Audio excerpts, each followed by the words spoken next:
So I'm just sitting here thinking about life, thinking about all sorts of big things that I have going on, that I have coming up. And I'm not that stressed out. I should be. I feel like I should be losing my marbles right now, but I'm not. I'll tell you why. I don't know why. Something has told me it's going to be fine. I know it's going to be fine. I know it's going to be fine because it's always fine. Even if it's stressful, even if it's hard, even if I want to scream, it's always fine. The only time it's not fine is if I give up. I refuse to give up. The reason I refuse to give up, the main reason I refuse to give up, is because my mom did. My mom gave up. And I won't do that to my kids. I've got two. One is in their early 20s. Not a fan of mine right now. And that's okay. They don't have to be. One is very young, still in middle school. And that child is, he's watching. He's watching to see what I do. He's watching to see how I react. He's watching to see if I'm gonna lose it. I'm not gonna lose it. Because I have 100% success rate so far. And that's a big deal. Because I suffer depression. Like a lot of people do. I suffer depression. I was diagnosed about maybe 20 years ago with major depressive disorder. And that's embarrassing, sure. But it's also not, because that is a medical condition that I cannot help. And I fight every day. Most of the times it's not a fight, if I'm honest, because I just know I can't give up. Because if I give up, I'm going to do to my kids what was done to me and my siblings. We've lived our entire lives sad, broken, destroyed. We didn't know that she gave up. We knew that she was depressed, sort of, but we were young. So we never really put two and two together, and our family chose not to tell us. They chose to tell us there were other medical conditions involved. And that's okay. I forgive them for that, because they thought they were protecting us. They weren't. And I'll tell you why they weren't protecting us. By the time my mom took her life, she was in her mid-40s.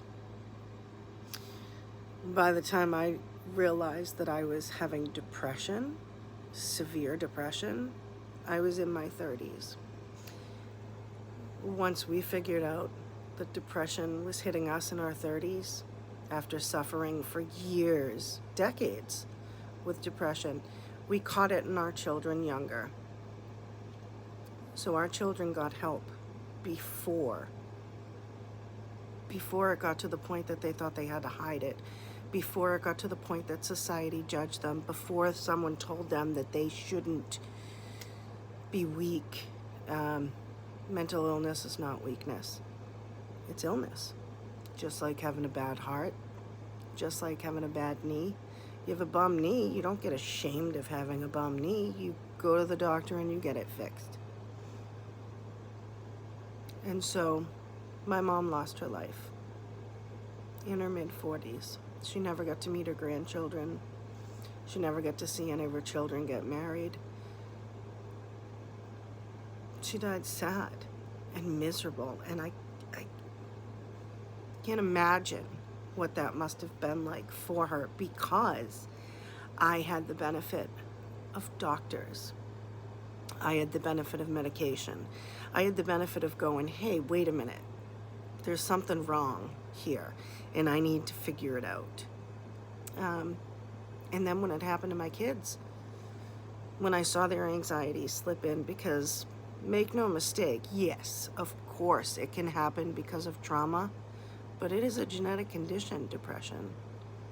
And I sit here in my bed about to go to sleep.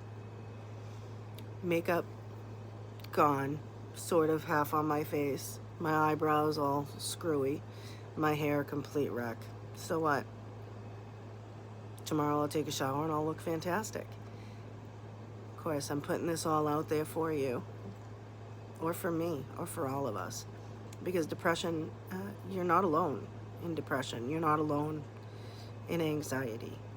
You're not alone. Even if people don't want to admit it, even if your parents or your family members get frustrated,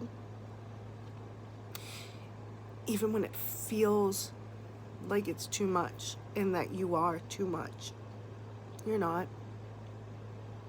You're never too much. You're never too much, and I'll tell you what, if you choose to leave this world,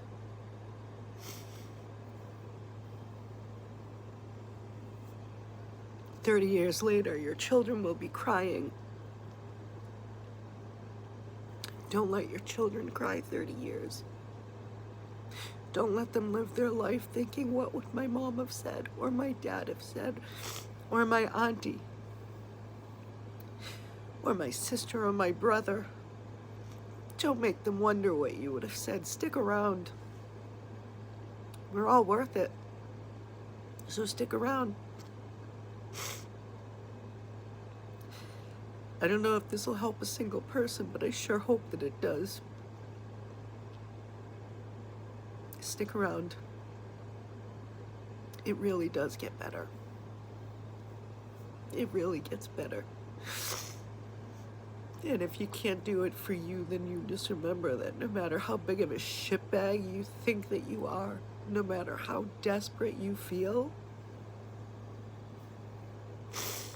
you're not alone. You are loved. You will be missed. So stick around. Thanks.